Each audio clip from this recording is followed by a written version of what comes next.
le vaccin que nous avons actuellement, c'est un vaccin fiable. Nous disons ceci que pour la Covid, nous appuyons totalement les activités du PEV. Personnellement, moi, Mouyembe, je suis prêt à me faire vacciner. Oui, exactement, nous venons de voir donc une réunion avec Madame la directrice du programme élargi de vaccination PEV. En fait, nous avons dit ceci que la vaccination, c'est un pilier de la riposte. Et la riposte est gérée par le secrétariat technique. Et donc, il était temps que nous puissions nous réunir pour voir les modalités de la collaboration entre ces deux institutions. Et tout s'est bien passé. Nous sommes donc d'accord pour que le PEV soit l'organe qui assure la mise en œuvre de la vaccination Covid et l'INRB ou le secrétariat technique par l'intermédiaire de l'INRB apporte, n'est-ce pas, son appui scientifique, comme d'ailleurs dans les épidémies antérieures, par exemple lors de l'épidémie d'Ebola, avec les nouveaux vaccins Ebola que nous avions eus, le secrétariat technique dirigeait, n'est-ce pas, toute la riposte, et c'est au PEV que nous avions confié, n'est-ce pas, cette activité de vaccination. C'est le PEV qui a fait la vaccination. Et nous connaissons les résultats qui montrent que ce vaccin était une fois actif. Et dans d'autres épidémies d'ailleurs, comme l'épidémie de la poliomyélite, l'INRB travaille toujours avec les PEV. L'INRB appuie les PEV, appuie également la 4e direction pour la surveillance. Il n'y a pas de surveillance, il n'y a pas d'activité de vaccination sans l'appui scientifique. C'est comme ça que l'importance qu'il y a entre l'INRB et le PEV. Et donc, nous disons ceci que pour la Covid,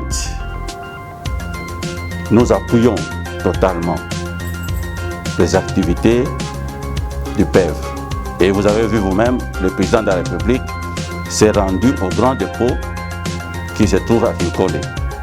C'est le PEV qui a la logistique pour conserver le vaccin, pour expédier le vaccin et pour assurer l'administration, n'est-ce pas, du vaccin. Et donc, qu'on ne pense pas que le professeur Mouyembe ou le secrétaire technique s'est retiré de la vaccination pour abandonner le PEV. Ce n'est pas ça. Donc c'est dans la répartition du travail que nous avons choisi cette stratégie, qui est d'ailleurs une stratégie importante pour la mise en œuvre, n'est-ce pas, de la vaccination. Et nous vous disons que le vaccin que nous avons actuellement, c'est un vaccin fiable, qui est donné partout dans le monde. Et nous avons reçu le premier lot ici. Il y a d'autres lots qui vont venir. Et nous, personnellement, moi, Mouyembe, je suis prêt à me faire vacciner. J'ai des projets de voyage, n'est-ce pas, dans le cadre de mon travail. Et donc, si je ne suis pas vacciné, je ne saurais pas faire tous ces voyages scientifiques qui sont programmés pour aller en Europe, aux États-Unis et, n'est-ce pas, en Asie. Et voilà donc, et je dois me protéger et protéger également ma famille. C'est pour cela que je dis, nous devons tous aller recevoir le vaccin. Comme vous le savez, la cellule technique s'occupe de l'organisation de la riposte contre la maladie à coronavirus. Et comme vous le savez, un axe s'est intégré dans cette lutte, c'est la vaccination. Donc il était question qu'on fasse le point ensemble avec l'équipe technique sur les avancées, le travail préliminaire qui lui avait été confié et que voilà, on puisse ensemble définir les stratégies pour mieux atteindre la cible qui a été définie. On est appelé à travailler ensemble, il n'y a pas, tous nous sommes en train de suivre le même objectif, c'est-à-dire mettre fin rapidement à cette pandémie qui n'a fait que perturber énormément la vie et le quotidien de Congolais, à la fois en RDC mais aussi en dehors de la RDC. Donc on est ensemble et certainement qu'il y aura un impact sur la lutte contre la maladie. Nous avons reçu l'invitation, comme le secrétariat coordonne toute la riposte, je suis venu rendre compte, le secrétariat, on a échangé à cœur ouvert ensemble et nous avons levé l'option. Alors les cibles prioritaires, comme on l'a dit, c'est le personnel de santé d'abord et normalement les agents sociaux de base. Donc le personnel de santé, on voit les médecins, les infirmiers, les laborantins, tous ceux qui sont impliqués dans la surveillance, tous ceux qui travaillent dans les CTECO, dans la prise en charge de tous ces malades-là. Pour nous, c'est vraiment des cibles prioritaires parce qu'au quotidien, ils sont exposés au risque de développer, d'être en contact avec des malades et de développer la maladie.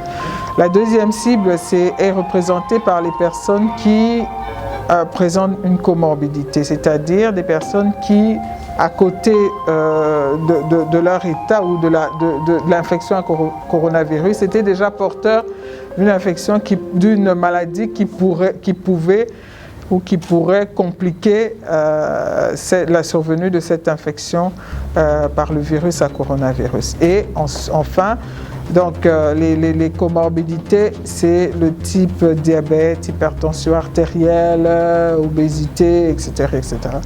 Et la troisième catégorie, ce sont les personnes âgées, parce que dans ces groupes cibles, on a constaté effectivement qu'il y avait beaucoup plus de personnes qui développaient des formes graves et sévères, avec un risque de décès. Alors c'est vraiment chez ces personnes-là qu'on adresse la priorité.